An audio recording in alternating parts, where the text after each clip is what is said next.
नमस्कार साथियों, स्वागत है आपका विजन एग्री एकेडमी में। आज जो है आपके लिए लेकर आए हैं यूपी ट्रिपल एससी एजीटीए कृषि प्राविधिक सहायक का सेट पेपर नंबर 17। ठीक, अभी तक आपके 16 सेट पेपर हो चुके हैं। जिन्होंने 16 सेट पेपर नहीं देखे हैं उसको वो लोग जो है प्लेलिस्ट मैंने बना दी है, सेट पेपर की ऑलरेडी बना दी थी। ठीक है, तो उसमें जाकर देख सकते हैं। तो 16 सेट पेपर हो चुके हैं। यहाँ पर आपको 50 सेट पेपर कंटिन्यू करवाने वाले हैं। ठीक, आज जो है आपका डे 17 है, यहाँ पे 17वां सेट पेपर आज करवाएंगे। ठीक, प्रैक्टिस सेट नंबर 17 नए परीक्षा पैटर्न पर आधारित है और 65 क्वेश्चन कृषि के, 15 क्वेश्चन कंप्यूटर व 20 क्वेश्चन यूपी जीके के देखने को मिलेंगे इसमें। ठीक है, और साथ में 7 क्वेश्चन इससे बाहर नहीं जाने वाले। ये सेशन जो है आपका जो है ये कहें कि लाइव नहीं होता है या फिर कहें प्रीमियर के तौर पर दिया जाता है, जो कि आपको प्रीमियर के रूप में मिलेगा। जो है ये कहें कि गुरुवार को, ठीक, गुरुवार को सुबह 10 बजे, ठीक, गुरुवार को सुबह 10 बजे डेली, या फिर कहें आपका एक दिन छोड़ एक दिन, है ना। आपको जो है हर एक सेट पेपर हमने कहा था ना, एक दिन छोड़ एक दिन आपको सेट पेपर मिलेगा। अब आपको एक टाइमिंग निश्चित कर दी गई है कि 10 बजे, सुबह 10 बजे डेली या फिर कहें एक दिन छोड़ एक, अल्टरनेटिवली आपको जो है प्रीमियर देखने को मिलेगा। किसका? आपका सेट पेपर 17 या फिर कहें डेली जो सेट पेपर होते हैं, सॉरी 17 का तो नहीं, लेकिन गुरुवार को आपको जो है सेट पेपर 17 देखने को मिलेगा। बाकी आपके अल्टरनेटिव डे में आपको सेट पेपर देखने को मिलेंगे। ठीक, चलिए शुरू करते हैं आज के सेशन को। सबसे पहले बात करें एक पीडीएफ कोर्स जो कि लॉन्च हो चुका है आपका यूपी ट्रिपल एससी एजीटीए 2024 के लिए complete syllabus PDF notes bundle, जिसमें आपको कृषि के संपूर्ण नोट्स, उत्तर प्रदेश जीके के संपूर्ण नोट्स, कंप्यूटर के संपूर्ण नोट और साथ में साथ आपके 5000 वस्तुनिष्ठ प्रश्न प्लस 30 सेट पेपर मिलने वाले हैं। और यह जो रहने वाला है हिंदी माध्यम में, पर हिंदी मीडियम में रहने वाला है, जिसका प्राइस है केवल 499 रुपये। यदि आप खरीदना चाहते हैं इसे, ठीक है, तो डायरेक्टली आप जो है इस नंबर पर 7880497104 पर जो है कांटेक्ट कर सकते हैं, या फिर आप लोग जो है नीचे डिस्क्रिप्शन में दिए लिंक पर क्लिक करके, इसका लिंक आपको डिस्क्रिप्शन में मिल जाएगा, उस पर क्लिक करके आप पे करके जो है कोर्स को बाय कर सकते हैं। ठीक, इसमें आपको सस्य विज्ञान, उद्यान विज्ञान, मृदा विज्ञान, पशुपालन, कृषि प्रसार और पादप जैव प्रौद्योगिकी, पादप प्रजनन व अनुवांशिकी, कीट विज्ञान, पादप रोग विज्ञान, कृषि आर्थिकी और साथ में साथ करंट की योजनाएं और साथ में साथ यूपी जीके और कंप्यूटर के नोट्स जो है मिलने वाले इसमें। और ये सारे के सारे किस फॉर्म में रहेंगे? प्रिंटेड फॉर्म में रहने वाले, कहीं से भी आप उसका प्रिंटेड करा सकते हो। आगे है आपका यूपी ट्रिपल एससी एजीटीए कृषि प्राविधिक PDF bundle course. Bundle course में सर क्या मिलने वाला है आपको? 50 days target based set paper. Target based मतलब कि टॉपिक बाय टारगेट मिलने वाले हैं। ठीक है, जैसे आपने आज मान के चलो कि बीज प्रौद्योगिकी पढ़ा है ना, तो बीज प्रौद्योगिकी का एक टॉपिक बाय सेट पेपर मिल जाएगा, जिससे आपकी तैयारी बहुत ही अच्छी या मजबूत हो जाएगी। ठीक है, तो इस तरह से आपकी तैयारी को मजबूत करने के लिए आपके लिए कुछ सेट पेपर इस तरह से लाए हैं कि सब्जेक्ट वाइज और टॉपिक वाइज, ठीक, ताकि आपकी जो है तैयारी बहुत अच्छी या मजबूत हो सके। ठीक है, बस यही 2 कोर्स चल रहे हैं जिसका प्राइस 249 है। यदि बाय करना चाहते हैं तो सेम प्रोसेस 7880497104 पर कांटेक्ट करना है। ठीक, चलिए आज शुरू करते हैं आज के सेट पेपर को, जो आज का मेन मुद्दा है। मेन मुद्दा क्या है आपका? सेट पेपर भाग 1। ठीक, यहाँ पर 100 क्वेश्चन आपको करवाने वाले, 100 प्रश्न यहाँ पर देखो करवाने वाले हैं। ठीक, तो बढ़िया से सभी लोग जुड़ जाइए, ज़्यादा से ज़्यादा सेशन को शेयर कर दीजिए ताकि ज़्यादा से ज़्यादा लोग जो है जुड़ सकें। ठीक है, आप लोगों को यही करना है कि ज़्यादा से ज़्यादा शेयर करना है ताकि ज़्यादा से ज़्यादा बच्चे जुड़ें और ज़्यादा से ज़्यादा आपको जो है सेट पेपर करा सकें। ठीक है, तो इस वीडियो के लिए आपका टारगेट है 1000 व्यू। 1000 व्यू हो जाने पर अगली वीडियो आपको मिल जाएगी। ठीक, तो बढ़िया से शुरू करते हैं आज के सेट पेपर को। ठीक है, तो पहले तो पेन ले लिया जाए, पहले तो पेन ले लिया जाए और चेयर को थोड़ा सा हटा दिया जाए। ठीक, चलिए पहला क्वेश्चन लिखा हुआ है, प्रश्न नंबर 1, निम्न में से कौन सूचक फसल से संबंधित है? मक्का, गेहूं, सरसों, चना। बताइए आंसर। निम्न में से कौन सी फसल सूचक फसल से संबंधित है? तो भैया वो है आपकी मक्का।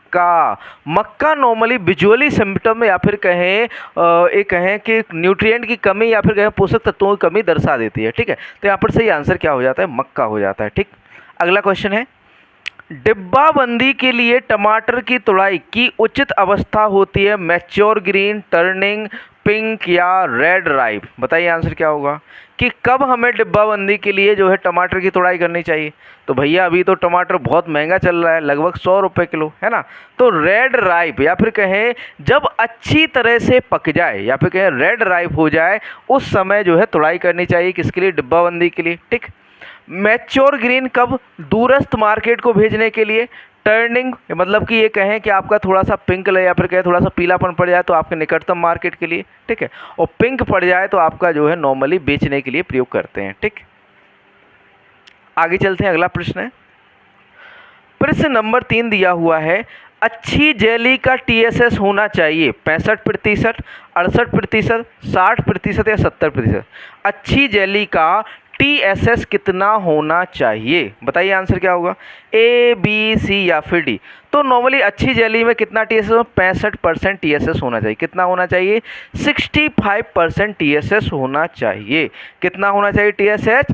65% TSS होना चाहिए। ठीक, आगे चलते हैं अगले प्रश्न की ओर। प्रश्न नंबर 4 दिया हुआ है, वर्तमान में भारत की सर्वाधिक यांत्रिकीय खेती की फसल कौन सी है? गन्ना, शुगर कैन, पैडी, धान, मेज, मक्का, व्हीट, गेहूं। सर्वाधिक यांत्रिकीय फसल कौन सी है? ठीक है, बताइए आंसर।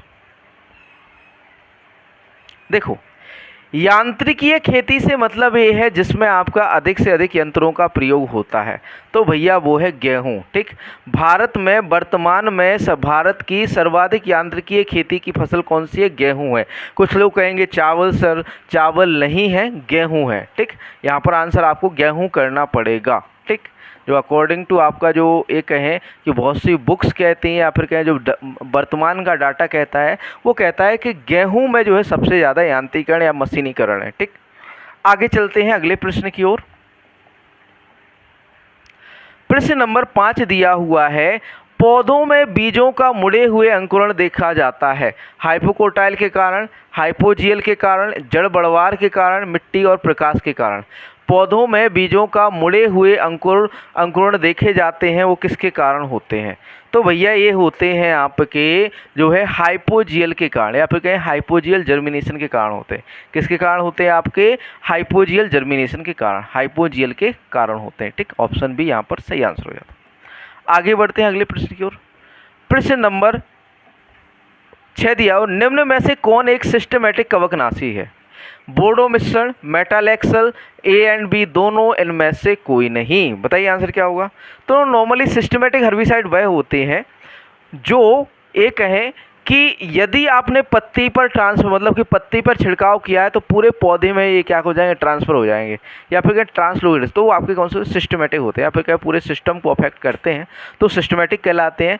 तो इसमें आपका मेटालेक्सल आ जाता है। कौन सा? मेटालेक्सल एक सिस्टमेटिक कवकनाशी है। अगला क्वेश्चन, डिस्क हल्का झुकाव कोण के बीच होना चाहिए 10 से 15 डिग्री, 15 से 25 डिग्री, 25 से 35 डिग्री या फिर कहें आपका 35 से 40 degree.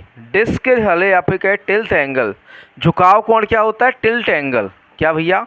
Tilt angle, tilt angle. ठीक, टिल्ट एंगल, झुकाव कोण टिल्ट एंगल के बीच होना चाहिए, तो भैया वो होना चाहिए आपका 15 से 25 के बीच। ठीक, डिस्क हल्का जो झुकाव कोण है, टिल्ट एंगल है, वो कितना होना चाहिए? 15 से 25 होना चाहिए। और एक और एंगल होता है भैया डिस्क एंगल, है ना।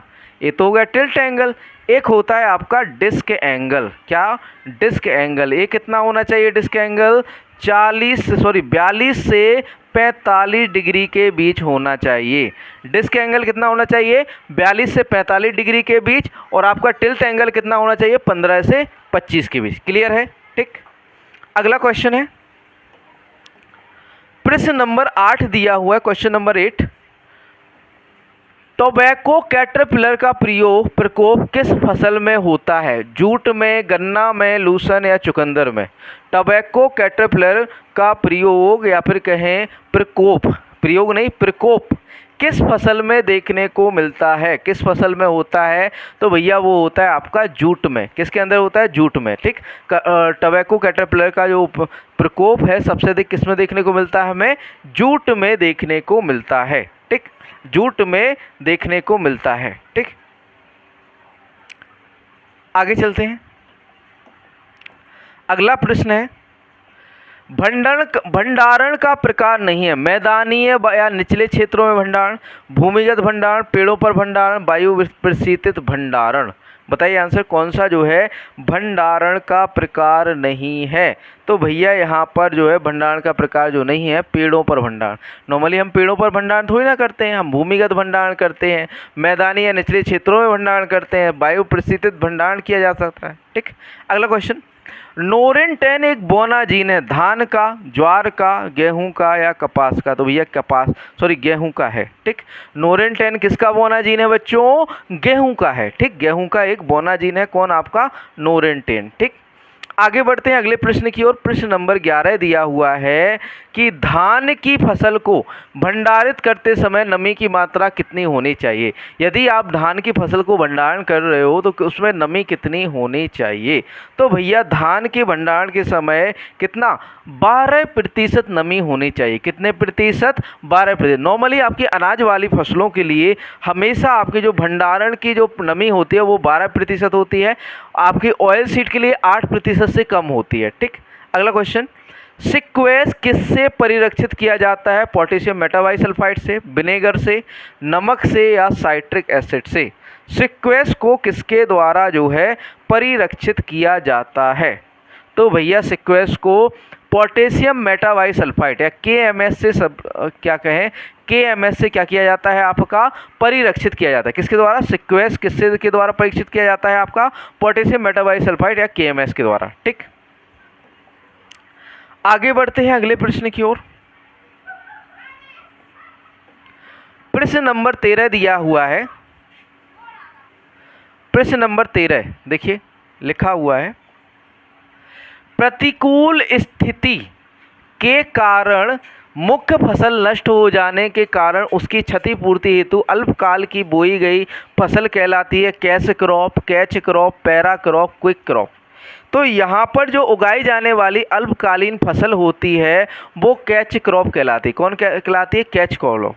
किसी प्रतिकूल परिस्थिति के कारण यदि मुख्य फसल हमारी खराब हो जाती है तो उसकी जगह कौन सी उगाती है? कैच क्रॉप, या फिर कहें कम अवधि की फसल उगाते हैं, जैसे आपका मूंग हो गया, तोरई हो गया, ये एग्जाम्पल हो जाते हैं किसके? कैच क्रॉप के। ठीक, अगला क्वेश्चन है प्रश्न नंबर 14 दिया हुआ है,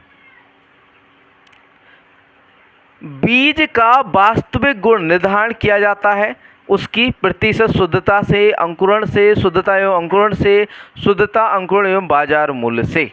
बताइए आंसर क्या होगा? किसी बीज का वास्तविक गुण निर्धारण किया जा सकता है उसकी प्रतिशत, बताइए, शुद्धता एवं अंकुरण से। यदि आपका ये कहें बीज शुद्ध है और साथ में साथ अंकुरित होता है तो आपका बीज जो है अच्छा माना जाता है, वास्तविक गुण होता है। ठीक, आगे बढ़ते हैं अगले प्रश्न की ओर। प्रश्न नंबर 15 दिया हुआ है, जब वनस्पति उपजाने वाला पहली बार मूलभूत बीज का उत्पादन करता है तो उसे कहते हैं प्रमाणित बीज, आधार बीज, प्रजनक बीज, केंद्रक बीज। बताइए आंसर क्या होगा? जब वनस्पति उपजाने वाला मूलभूत बीज का उत्पादन करता है उसे हम प्रजनक बीज कहते हैं। क्या कहते हैं? प्रजनक बीज। सबसे पहले जो डेवलप होने वाला केंद्रक है, लेकिन जो मूलभूत बीज है कहलाता है वो आपका कौन सा कहलाता है? आपका जो है प्रजनक बीज कहलाता है। कौन सा बीज कहलाता है? प्रजनक बीज कहलाता है। तो यहाँ पर सही आंसर जो हो जाता है, ठीक है, वो क्या हो जाता है? आपका प्रजनक बीज। अगला क्वेश्चन, कार्बोरेटर इंजन का मुख्य भाग है डीजल इंजन का, भाप इंजन का, पेट्रोल इंजन का या गैस इंजन का? तो भैया कार्बोरेटर किस में पाया जाता है? पेट्रोल इंजन में पाया जाता है। ठीक, किस में पाया जाता है? पेट्रोल इंजन में पाया जाता है। अगला क्वेश्चन, प्रश्न नंबर 17 दिया हुआ है, श्वेत गिटार की प्रति वर्ष कितनी पीढ़ियां पाई जाती हैं? 1, 3, 5 या 7? श्वेत गिटार की प्रति वर्ष कितनी पीढ़ियां पाई जाती हैं? 1 2 3 या फिर कहें 5, तो श्वेत गिटार की नॉर्मली जो है कितनी जो है एक पीढ़ी पाई जाती है। और ये किस में लगता है आपका वाइट गिटार नॉर्मली आपका जो है ज्वार में, ज्वार बाजरा किसके अंदर लगता है आपका सफ़ेद गिटार, श्वेत गिटार, ज्वार बाजरा, ठीक, गन्ना मूंगफली आदि में लगता है, मूंगफली आदि में लगता है कौन, सफ़ेद गिटार, ठीक। अगला क्वेश्चन है, स्ट्रॉबेरी को भंडारित करते समय अपेक्षित आर्द्रता कितनी होनी चाहिए? 90 से 95%, 80 से 85, 70 से 75 या 60 से आपका जो है 65। बताइए आंसर क्या होगा यहाँ पर, ए बी सी या फिर डी, क्या होगा राइट आंसर? जल्दी से आंसर कर दीजिए। तो बात करें बच्चों सही आंसर की, तो 90 से 95 जो है साफ RH पर या फिर कहें 90 से 95% RH रिलेटिव ह्यूमिडिटी अपेक्षित आर्द्रता पर जो है होनी चाहिए किसके भंडारण के लिए, स्ट्रॉबेरी के भंडारण के लिए। कितनी आर्द्रता चाहिए होती है आपका जो है 90 से 95%, ठीक। आगे बढ़ते हैं अगले प्रश्न की ओर। प्रश्न नंबर 19 दिया हुआ है, धान बीज के अंकुरण के लिए अनुकूलतम मुख्य तापमान है 20 से 25 डिग्री सी, 18 से 20 डिग्री सी, यहाँ पर 20 डिग्री सी होना चाहिए था, 37 से 39 डिग्री सी, 30 से 32 डिग्री सी। तो नॉर्मली जो धान का अंकुरण है उसके लिए कितने डिग्री सी तापमान की ज़रूरत होती है, तो वो होती है आपकी 20 से 25। कितना, धान बीज के अंकुरण के लिए अनुकूलतम मुख्य तापमान बिंदु है कितना, 20 से 25 डिग्री। अगला क्वेश्चन, सॉस का ब्रिक्स प्रतिशत कितना होता है? सॉस का ब्रिक्स प्रतिशत कितना होता है? 30%, 25%, 45% या 15%? लिख दीजिए आंसर कमेंट बॉक्स में, ए बी सी या फिर डी। तो बात करें बच्चों सही आंसर की, तो यहाँ पर सही आंसर हो जाता है 45%। सॉस का जो ब्रिक्स प्रतिशत होता है वो कितना होता है, 45% होता है, ठीक। आगे बढ़ते हैं अगले प्रश्न की ओर। प्रश्न नंबर 21 दिया हुआ है, सूखे क्षेत्र के कम अवधि के वार्षिक पौधों को कहते हैं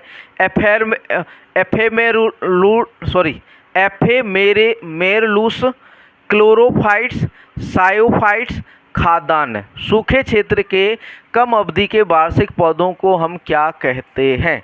बताइए आंसर। तो एफेरमल्स यहाँ पर गलत लिखा हुआ है, एफर्मल कहा जाता है ना, एफर्मल्स है ना, एफर्मल्स कहा जाता है, ठीक ठीक। या फिर कहें यहाँ पर गलत लिखा हुआ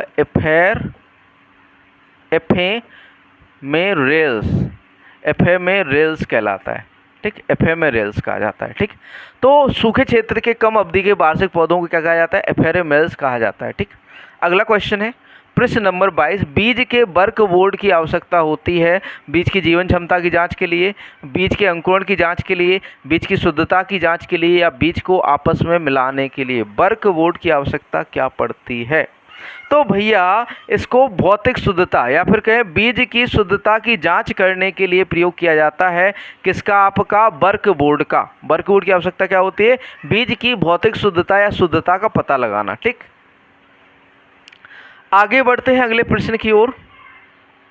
प्रश्न नंबर 23 दिया हुआ है कि बीज की निष्क्रियता तोड़ने के लिए भीगे बीज को ऑक्सीजन की उपस्थिति में ठंडे तापमान पर रखने की क्रिया को कहते हैं इस संस्तरण, बसंतीकरण, संजलीयन या खरोचन। तो बेसिकली हम इसे क्या कहते हैं? बसंतीकरण कहते हैं।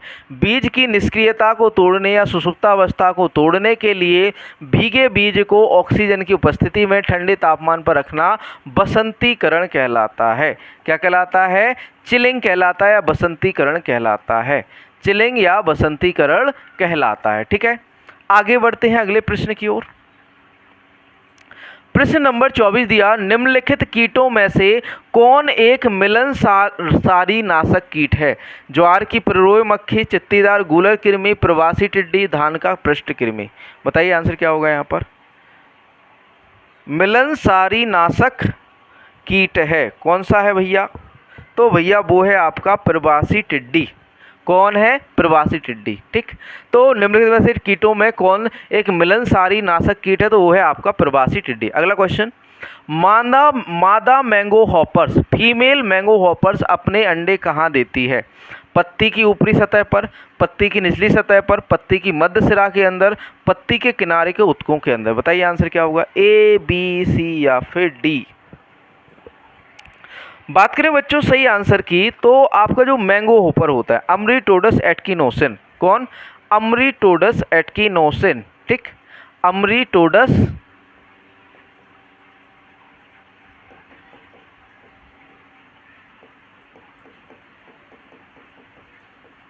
एटकिनोसिन, ठीक। ये जो है पत्ती की निचली सतह पर जो है अंडे रखती है। कहाँ पर रखती है? पत्ती की निचली सतह पर। मैंगो हॉपर या अमरीटोडस एटकिनोसिन जो है आपका पत्ती की निचली सतह पर क्या रखते हैं? अंडे को रखते हैं। अगला प्रश्न है, प्रश्न नंबर 26 दिया हुआ है, हार्डी बेनबर्ग नियम किस वर्ष स्थापित हुआ था? हार्डी बेनबर्ग नियम किस वर्ष स्थापित हुआ था? नौवीं आनुवांशिक भिन्नता का परीक्षण करता है। हार्डी बेनबर्ग नियम क्या बताता है? आनुवांशिक विभिन्नता का परीक्षण, आनुवंशिक विभिन्नता का परीक्षण करता है, ठीक, विभिन्नता का परीक्षण करता है कौन? आपका हार्डी बेनबर्ग नियम। और यह जो लागू हुआ था, कब लागू हुआ था? 1908 में। किस वर्ष स्थापित होता? हार्डी बेनबर्ग नियम जो है किस वर्ष? 1908 में। आनुवांशिक भिन्नता परीक्षण को जो है एक है परीक्षण करता है, आनुवांशिक भिन्नता को परीक्षण करता है कौन? आपका हार्डी बेनबर्ग नियम, ठीक। आगे बढ़ते हैं अगले प्रश्न की ओर। प्रश्न नंबर 27 है, निम्न में से कौन सा सम्मिलित नहीं है? फसल प्रजाति, उत्पत्ति, ठीक, अरुण अंतर स्पीसीज संकर, जगन्नाथ उत्परिवर्ती, ये तो सही है। पूसा जय किसान कायक क्लोनल विविधता, ये भी सही है। जया अंतर प्रजातीय संकर, ये भी सही है। तो यहाँ पर जो बच्चों सही आंसर क्या हो जाता है? Option A, Arun. कौन सा सम्मिलित नहीं है आपका? अरुण सम्मिलित नहीं है। अरुणा जो है अरंडी की एक उत्परिवर्ती किस्म है। अरुण कैसी है? अरंडी की उत्परिवर्ती किस्म या उत्परिवर्तन द्वारा डेवलप की गई किस्म है, ठीक। जगन्नाथ जो है आपकी धान की किस्म है, धान या चावल की। पूसा जय किसान आपकी सरसों की किस्म है, ठीक। और आपकी जया जो है ये भी आपकी चावल या धान की किस्म है। किसकी? चावल या धान की किस्म है। क्लियर है, ठीक। आगे बढ़ते हैं अगले प्रश्न की ओर। प्रश्न नंबर 28 दिया हुआ है, वर्तमान में निम्न में से कौन सी विधि फसल उन्नयन में व्यापक स्तर पर प्रयोग में लाई जाती है? संकरण विधि, उत्परिवर्तन विधि, चयन विधि, जनन द्रव्य का समावेश। बताइए आंसर।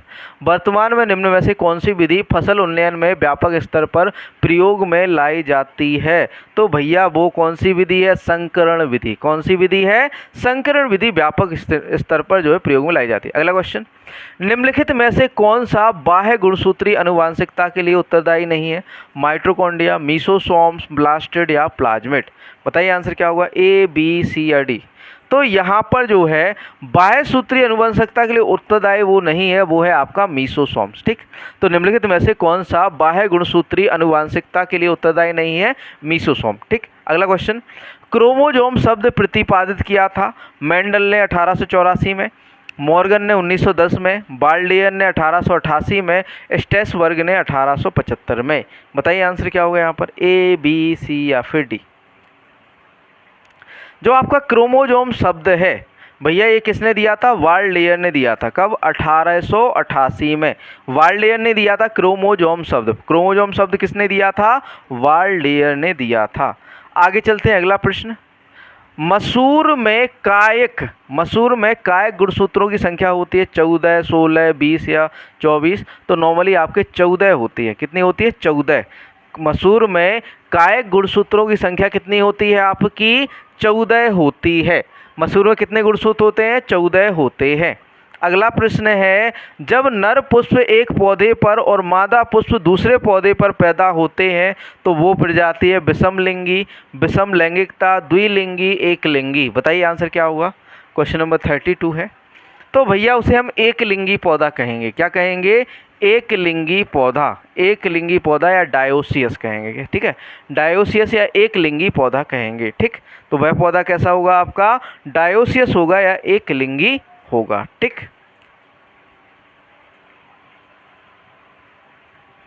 आगे बढ़ते हैं अगले प्रश्न की ओर।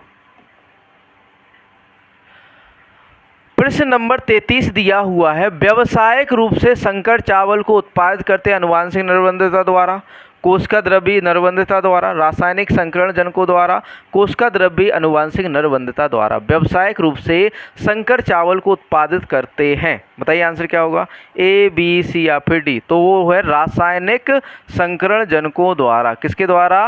रासायनिक संकरण जनकों द्वारा, रासायनिक संकरण जनकों द्वारा किया जाता है। ठीक, व्यावसायिक रूप से संकर चावल को उत्पादित करते हैं आपका रासायनिक संकरण जनकों द्वारा। अगला क्वेश्चन, प्रश्न नंबर 34 दिया हुआ है, पौधों में पहले निकली पत्तियों की वृद्धि तेज होती है पौधों के छोटे होने के कारण, बाहरी वायुमंडल का कम दबाव होने के कारण, कोशिका विभाजन एवं कोशिका वृद्धि के कारण, पौधों में प्रकाश प्रसंश्लेषण क्रिया तेज होने के कारण। पौधों में पहले निकली पत्तियों की वृद्धि तेज होती है, उसका कारण क्या है? बताइए आंसर क्या होगा? 34।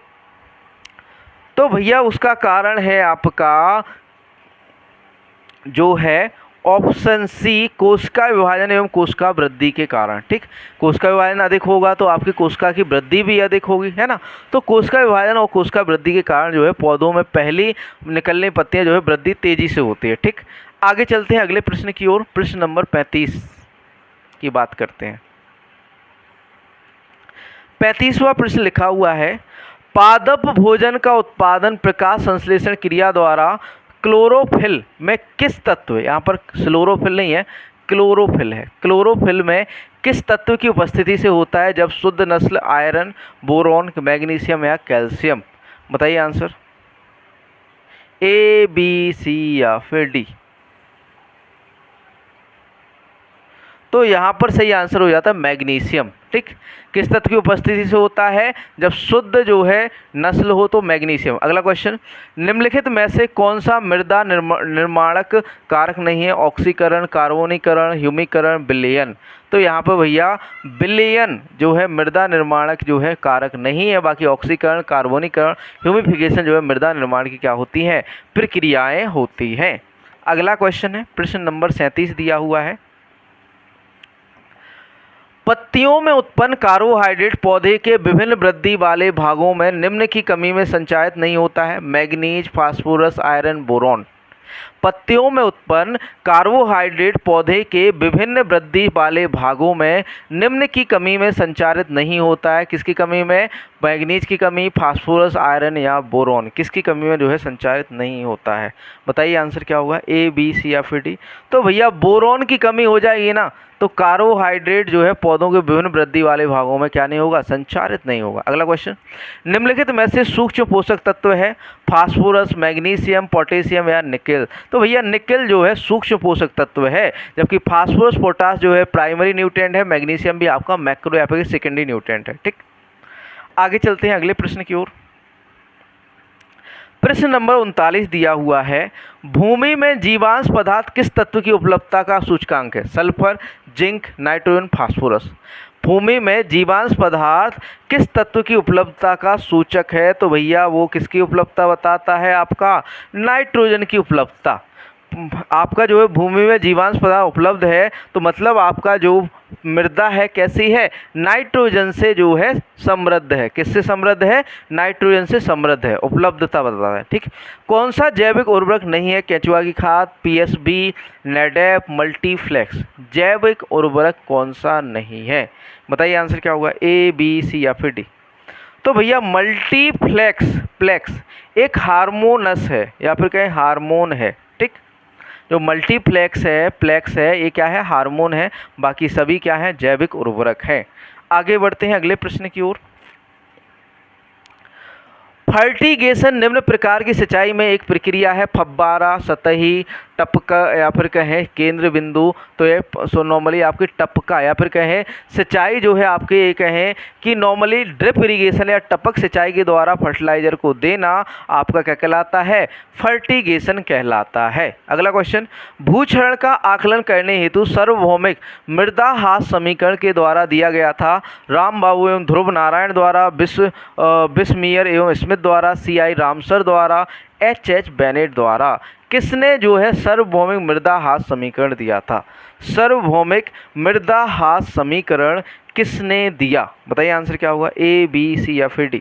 तो भैया ये दिया था बिस्मियर और स्मिथ द्वारा। भूक्षरण आकलन करने हेतु सार्वभौमिक मृदा ह्रास समीकरण किसने दिया था? बिस्मियर एवं स्मिथ ने दिया था। आगे बढ़ते हैं अगले प्रश्न की ओर। प्रश्न नंबर 43 दिया है, मृदा संरचना में सुधार होता है यूरिया के प्रयोग से, सुपर फास्फेट के प्रयोग से, म्यूरेट ऑफ पोटास के प्रयोग से या जिंक सल्फेट के प्रयोग से। मृदा संरचना में सुधार किसके प्रयोग से होता है? तो भैया सुपर फास्फेट के, किसके द्वारा मृदा में सुधार होता है? सुपर फास्फेट के प्रयोग से मृदा संरचना में सुधार होता है, सुपर फास्फेट के प्रयोग से। अगला क्वेश्चन, जैव उर्वरक है खली वाली खादें, हरी खादें, गोबर की खादें, सूक्ष्म जीवों का कल्चर। जैव उर्वरक बायो फर्टिलाइजर तो भैया आपके सूक्ष्म जीवों का कल्चर कहलाता है।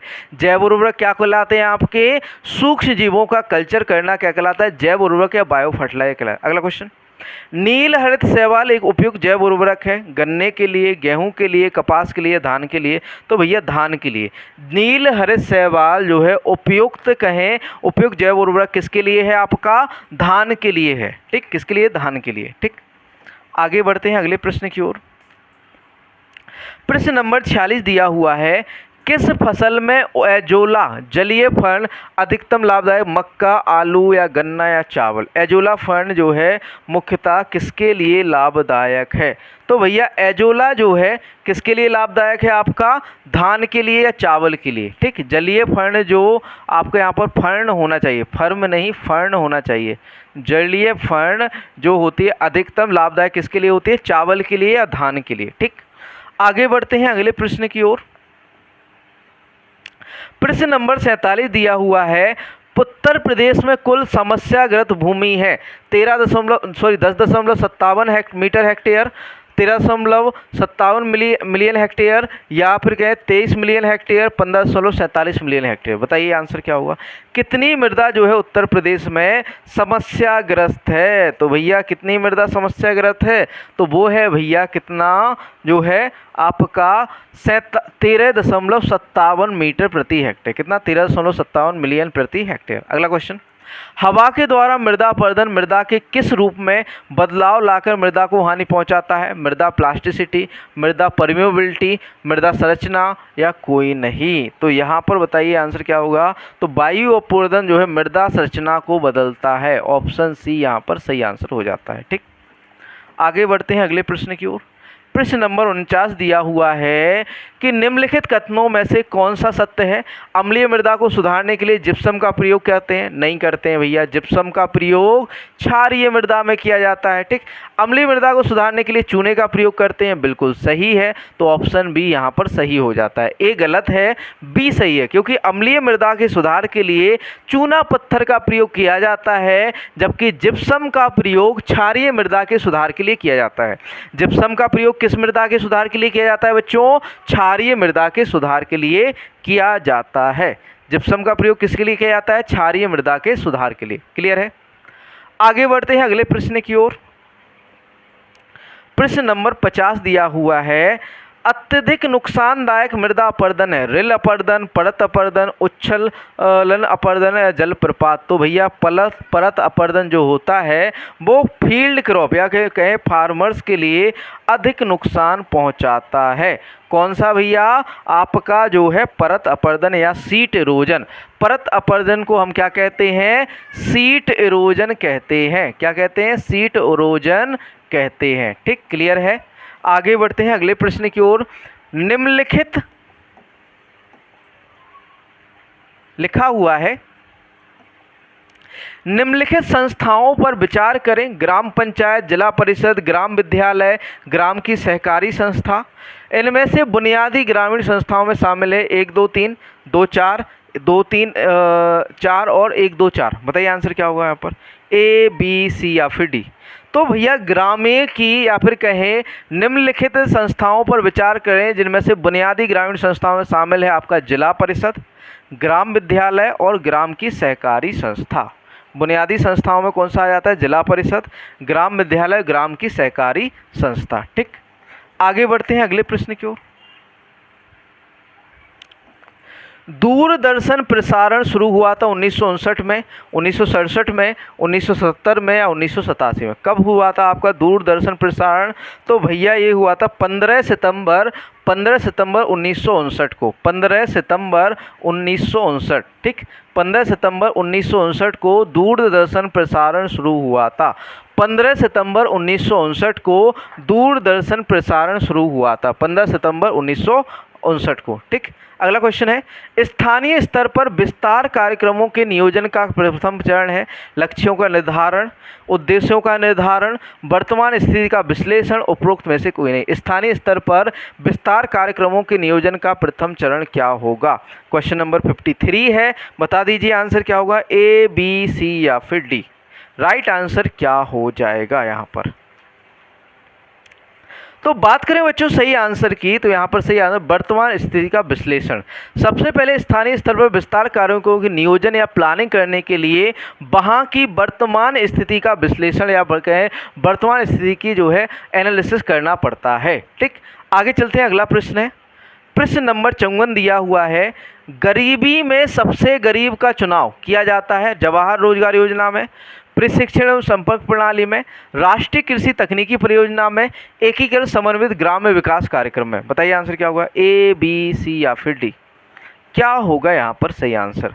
तो बात करें बच्चों सही आंसर की, तो यहाँ पर सही आंसर हो जाता है आपका ऑप्शन डी, एकीकृत समन्वित ग्राम विकास कार्यक्रम। ठीक, गरीबी में सबसे गरीब का चुनाव किया जाता है किसके अंदर, एकीकृत समन्वित ग्राम विकास कार्यक्रम में। अगला क्वेश्चन, प्रसार शिक्षा का उद्भव हुआ संयुक्त राज्य अमेरिका में, जापान में, इंग्लैंड में, भारत में। प्रसार शिक्षा का उद्भव कहाँ पर हुआ था? तो भैया जो है सर्वप्रथम जो प्रसार शिक्षा का उद्भव है वो हुआ था आपका संयुक्त राज्य अमेरिका में। कहाँ पर हुआ था? संयुक्त राज्य अमेरिका में। ठीक, और जो प्रसार शब्द है, ठीक, प्रसार शब्द जो है, प्रसार शब्द तो इंग्लैंड में, ठीक है, प्रसार शब्द जो है दिया था इंग्लैंड में दिया गया था, शब्द जो दिया था प्रसार वो इंग्लैंड ने दिया था, लेकिन जो शुरुआत या उद्भव जो हुई थी या फिर शुरुआत जो हुई थी वो आपकी कहाँ पर हुई थी? आपके जो है अमेरिका में हुई थी, संयुक्त राज्य अमेरिका में शुरुआत हुई। शब्द किसने दिया? इंग्लैंड ने दिया। ठीक,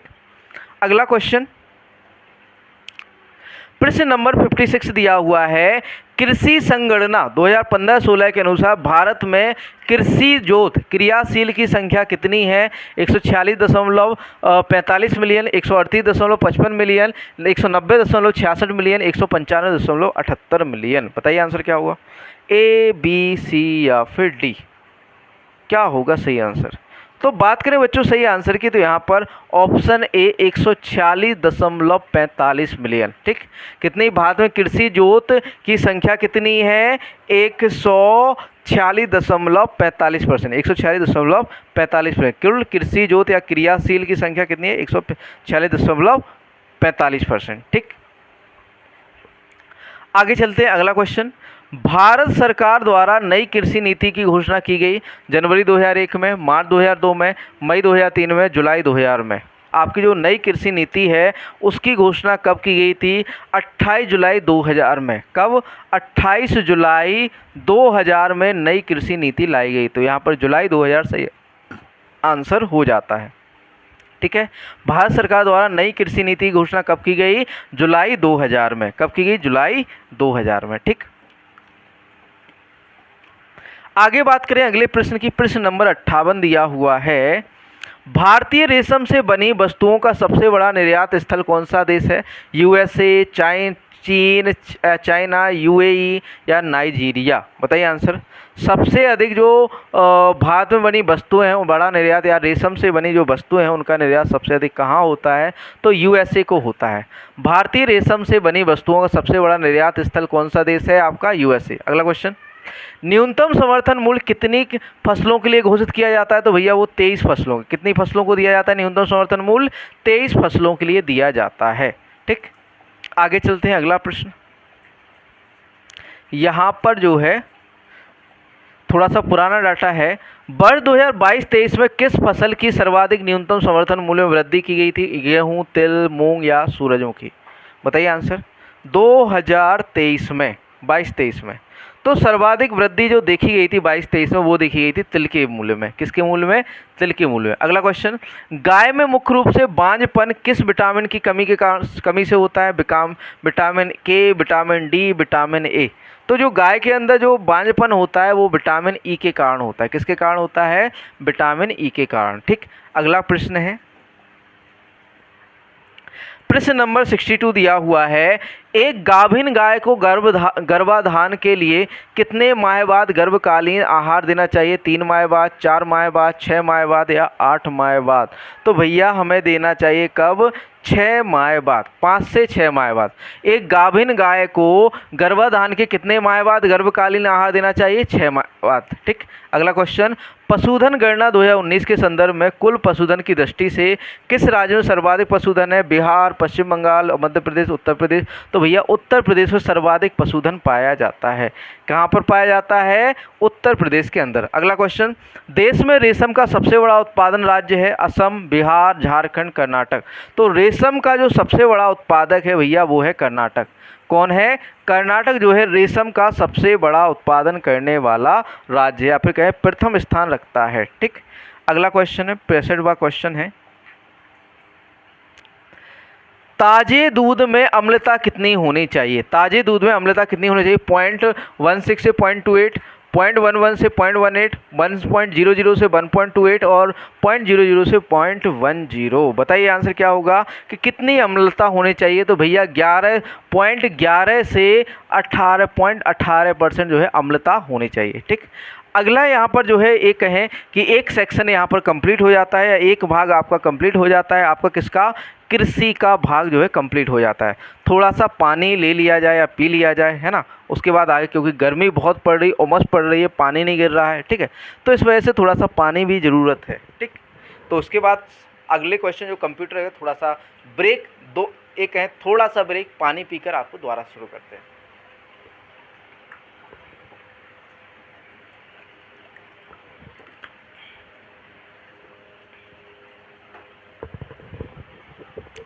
चलिए देखिए अगला प्रश्न। अगला प्रश्न है कंप्यूटर एवं सूचना प्रौद्योगिकी से। ठीक, कंप्यूटर एवं सूचना प्रौद्योगिकी से पहला प्रश्न, या कहें 66वां प्रश्न, accumulator is an integral component of. Accumulator का एक समाकलित घटक है सीपीयू का, हार्ड डिस्क का, रैम का या कैश मेमोरी का? बताइए आंसर।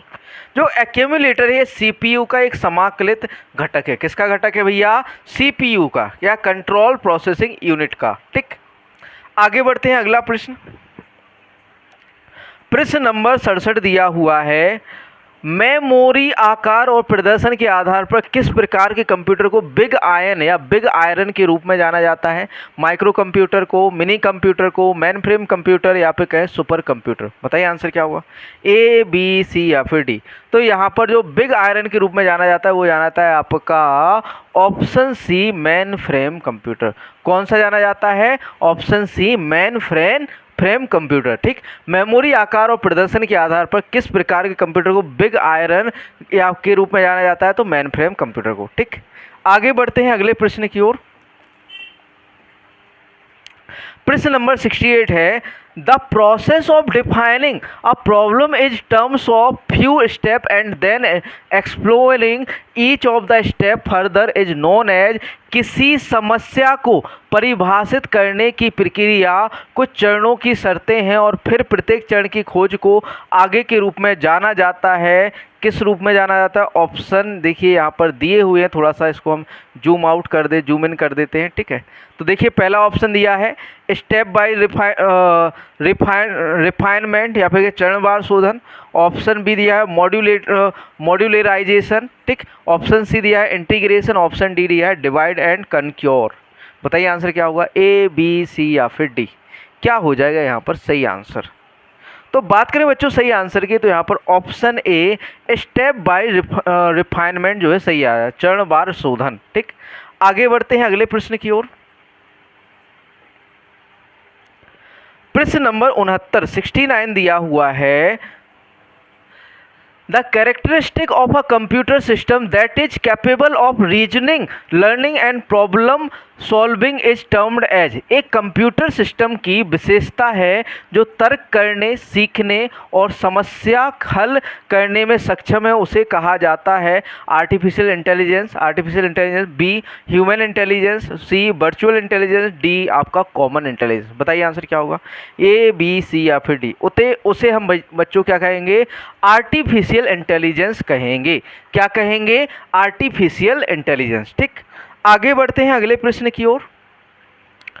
प्रश्न नंबर 70वां प्रश्न, 70वां प्रश्न दिया हुआ है, Which of the following will indicate that the motherboard battery has failed?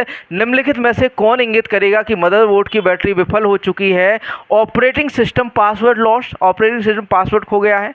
Option B files on hard disk get corrupted, hard disk पर फाइलें करप्ट हो गई हैं।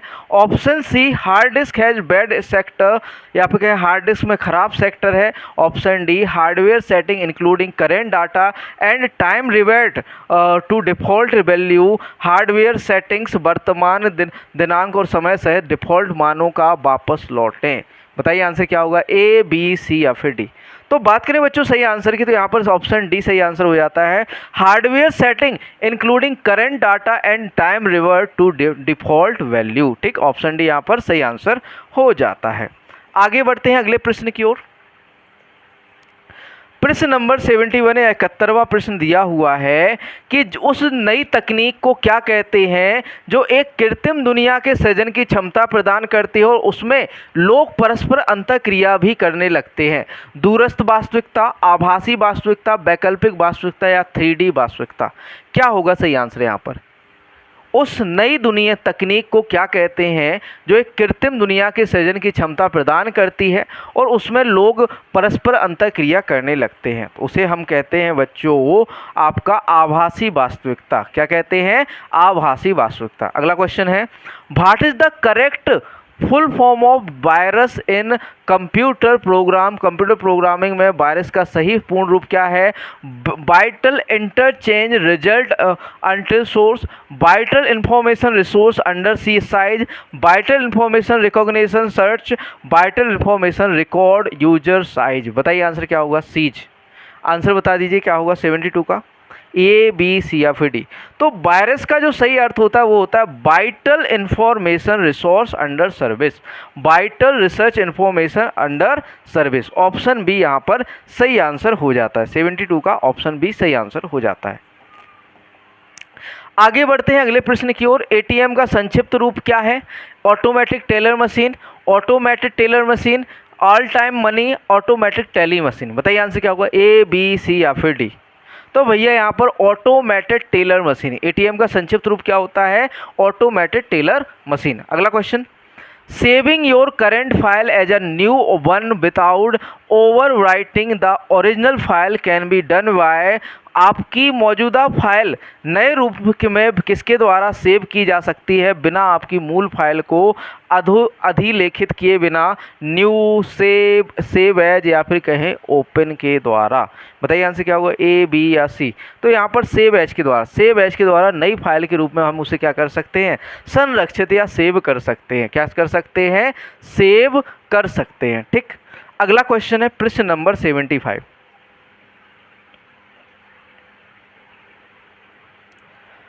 75वां प्रश्न दिया हुआ है, in MS word, in MS word, in MS Word you can display the find and replace dialog box by pressing which of the following function की। वर्ड में आप निम्न में से किन फंक्शन कुंजियों को दबाकर find and replace dialog box प्रदर्शित कर सकते हैं, F5, control plus F5, control plus F4, F4। बताइए आंसर क्या होगा, ए बी सी या फिर डी। तो यहाँ पर आप जो है ऑप्शन ए F5 का प्रयोग करके find and replace dialog box प्रदर्शित या ओपन कर सकते हैं। ठीक, ऑप्शन ए F5 सही आंसर। अगला question 76, which among the following is not a tool for analysing spreadsheet, spreadsheet के विश्लेषण के लिए निम्न में से कौन सा उपकरण नहीं है?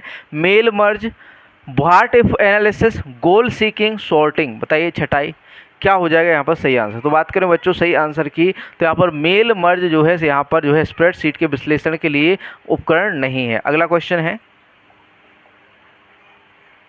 प्रश्न नंबर 77 दिया हुआ है, what will be the result of the MS Excel formula equal to ceiling B110 over the sample worksheet. यदि सैम्पल वर्कशीट में MS एक्सेल सूत्र इक्वल सेलिंग B110 लागू किया जाए तो उसका परिणाम क्या होगा? 10, 46, 45 या 40? बताइए आंसर क्या होगा? तो उसका परिणाम जो होगा बच्चों वो होगा आपका कितना? 50। कितना होगा आपका? 50 होगा। उसका परिणाम क्या होगा? 50 होगा। ठीक, आगे बढ़ते हैं अगले प्रश्न की ओर। प्रश्न नंबर 78 दिया हुआ है, refers to unsolicited commercial emails that flood the internet. का अर्थ है उन अवांछित वाणिज्यिक ईमेल्स से है जिनकी इंटरनेट पर बाढ़ रहती है। स्पेवेयर, ट्रोजन हॉर्स, या फिर कहें मेलवेयर, या फिर कहें स्पैम। बताइए आंसर क्या हुआ? A, B, C या फिर D? A, B, C या फिर D? तो बात करें बच्चों यहाँ पर सही आंसर की, तो सही आंसर हो जाता है स्पैम। स्पैम में हम जो है नॉर्मली अवांछित या फिर कहें अवांछित वाणिज्यिक ईमेल्स को जो है रखते हैं। अगला क्वेश्चन 79 लिया हुआ है, select the option from the following which is inconsistent with the remaining 3। निम्नलिखित में से उस विकल्प का चयन करें जो शेष तीनों से असंगत है। विंडोज, यूनिक्स, डॉस या फिर कहें मैकफी। बताइए आंसर क्या होगा यहाँ पर? A, B, C या फिर D? मैकफी। तो बात करें बच्चों सही आंसर की, आपका जो विंडो है, यूनिक्स है, डॉस है, ये तो एक क्या है? ऑपरेटिंग सिस्टम है। ऑपरेटिंग सिस्टम है। क्या है भैया? ऑपरेटिंग सिस्टम है। बाकी आपका जो है मैक फ्री एक तरह का एंटीवायरस है। अगला क्वेश्चन है क्वेश्चन नंबर 80 है, प्रश्न नंबर 80 दिया हुआ है। क्वेश्चन नंबर 80 दिया हुआ है, 80वां प्रश्न।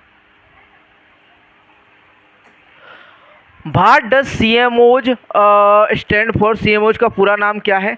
Core memory oriented semiconductor, core memory offset semiconductor, capacitive metal oxidize semiconductor, complementary metal oxide semiconductor. बताइए आंसर क्या होगा? A, B, C या फिर D? क्वेश्चन नंबर 80 है, आंसर कर दीजिए। तो बात यहाँ पर बात करें सही आंसर की, तो यहाँ होगा कॉम्प्लीमेंट्री मेटल ऑक्साइड सेमीकंडक्टर। किसका? कॉमोस का फुल फॉर्म। ठीक, आगे चलते हैं अगले प्रश्न की ओर। प्रश्न नंबर 81, डॉक्टर भीमराव अंबेडकर संग्रहालय एवं पुस्तकालय स्थित है रामपुर में, आगरा में, लखनऊ या कानपुर के अंदर? डॉक्टर भीमराव अंबेडकर संग्रहालय एवं पुस्तकालय कहाँ पर स्थित है आपका? रामपुर में, आगरा, लखनऊ या कानपुर में? बताइए आंसर क्या होगा?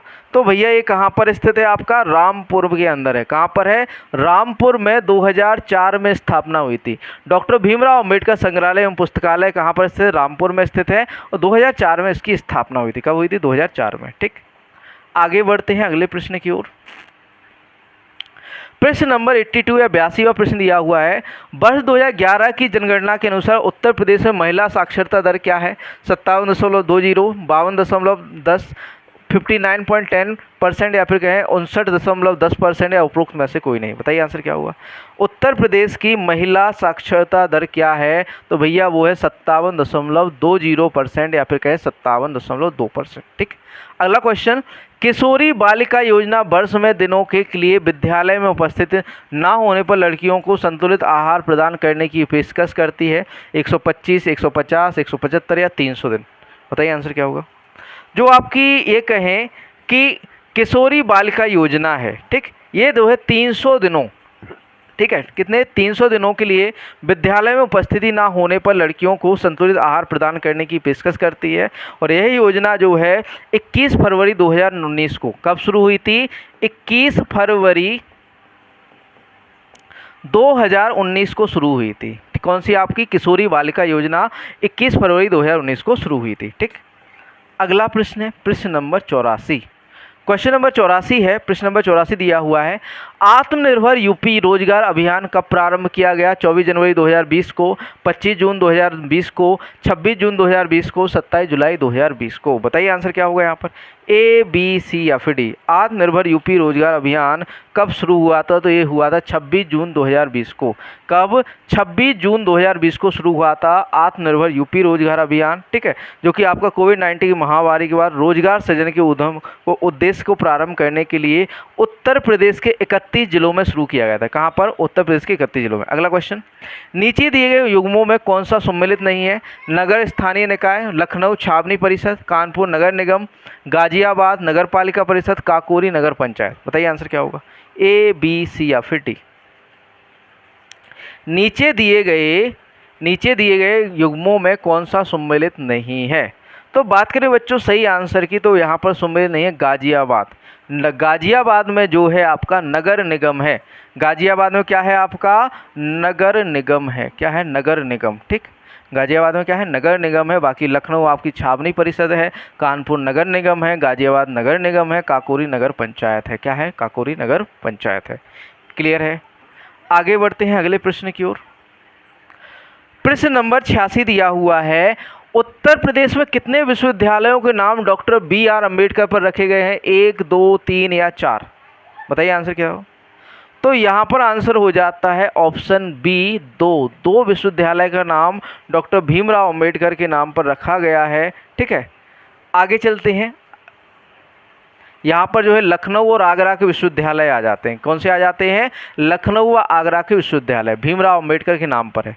अगला क्वेश्चन, उत्तर प्रदेश और उत्तराखंड राज्यों के निम्नलिखित जनजातियों में किसमें युवा गृह प्रथा प्रचलित है? सौका, राजी, थारू या भोटिया?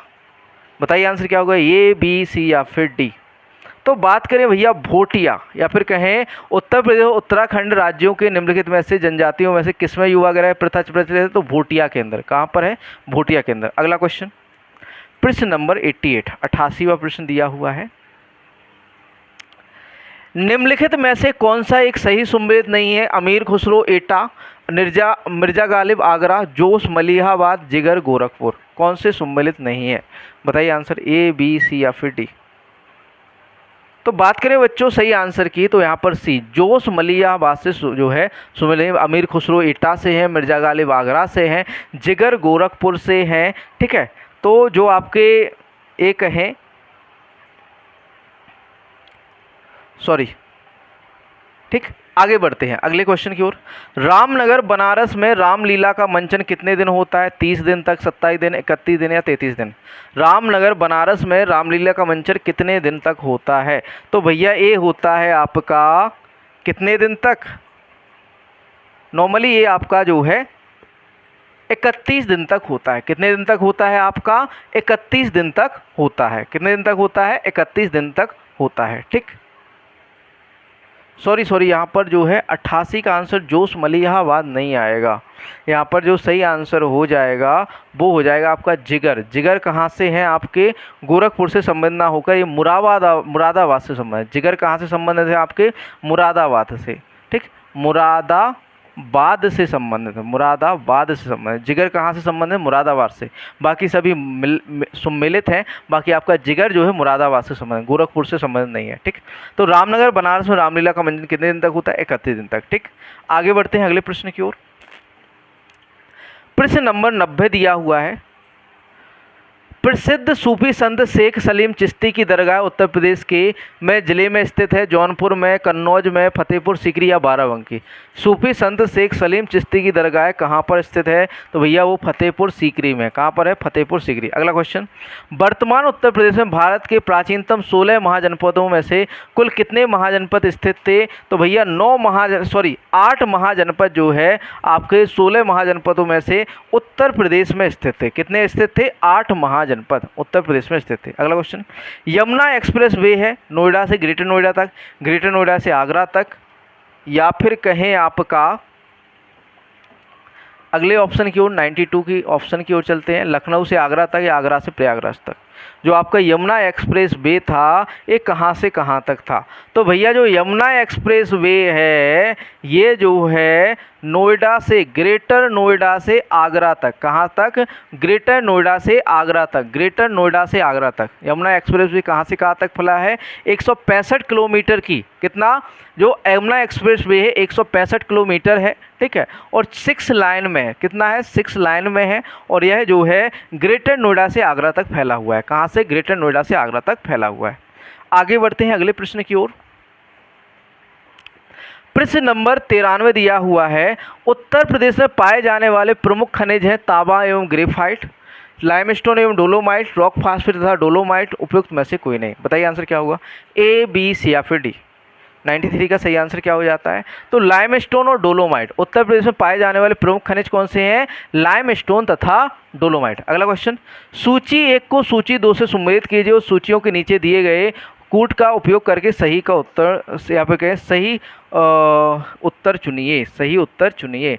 सूची 1 देखो, चुर्क लिखा हुआ है, ताला, फिरोजाबाद खेल का सामान, अलीगढ़ सीमेंट, आपका जो मेरठ चूड़ियाँ। बताइए आंसर, इसको सम्मिलित करना है हमें। देखो अलीगढ़ का संबंध तो आपका किससे है? ताले से है ना? अलीगढ़ का संबंध किससे? ताले से है। फिरोजाबाद का संबंध आपका चूड़ियों से है, चुर्क का संबंध सीमेंट से है, और मेरठ का संबंध आपका खेल से है। मेरठ का संबंध किससे है? खेल से है। तो यहाँ पर ए को हम 3 के साथ मिला देंगे, ए को 3 के साथ इसमें मिल रहा है, इसमें मिल रहा है। बी को हम मिला देंगे आपका जो है 4 के साथ, इसमें मिल रहा है केवल यहाँ पर। तो ऑप्शन सी यहाँ पर सही आंसर हो जाता है। 3, 4, 1, 2 सही क्रम हो जाएगा। ठीक, यहाँ पर क्लियर है? ठीक, आगे बढ़ते हैं अगले प्रश्न को। प्रश्न नंबर 95, 95 प्रश्न है, उत्तर प्रदेश में कृत्रिम रबड़ का कारखाना अवस्थित है उन्नाव में, मुरादाबाद में, गाजियाबाद, बरेली में। कृत्रिम रबड़ का कारखाना उत्तर प्रदेश में कहाँ पर स्थित है? तो भैया ये स्थित है आपका बरेली के अंदर। कहाँ पर स्थित है? बरेली के अंदर। अगला क्वेश्चन, निम्नलिखित में से कौन सा संयुग्म सही सम्मिलित नहीं है? शहर, विशेषता, वाराणसी संस्कृति एवं धर्म, लखनऊ प्रदेश की राजधानी, झांसी औद्योगिक केंद्र, मुरादाबाद पीतल उद्योग। बताइए आंसर क्या होगा यहाँ पर? झांसी जो है औद्योगिक केंद्र नहीं है, ये जो है पर्यटक स्थल है। झांसी क्या है? पर्यटक, ऐतिहासिक पर्यटन स्थल है, ऐतिहासिक पर्यटन स्थल। तो यहाँ पर ऑप्शन सी जो है सम्मिलित नहीं है, बाकी सभी जो है सम्मिलित हैं। ठीक, आगे चलते हैं अगला प्रश्न। प्रश्न नंबर 97 दिया हुआ है, उत्तर प्रदेश में पर्यटन विकास निगम की स्थापना हुई थी 1972 में, 1974 में, 1989 या 2001 में। उत्तर प्रदेश में पर्यटन विकास निगम की स्थापना कब हुई थी? तो भैया इसकी स्थापना हुई थी 1972 के अंदर।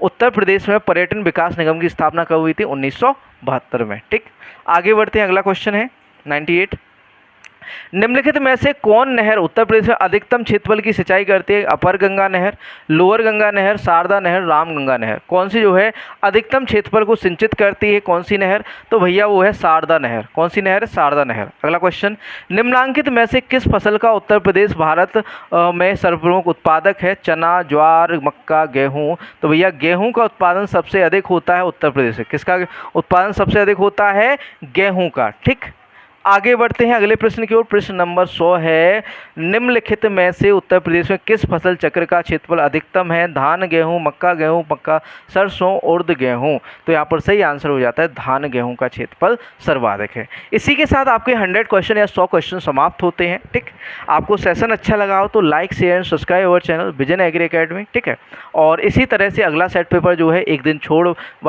एक दिन बाद आने वाला है। और साथ में साथ आपको अगर कि नए जुड़े हो तो कोर्स के बारे में आपको बता ही दिया था, है ना? कोर्स के बारे में आपको बता ही दिया था और एक बार और बताए दे रहे हैं।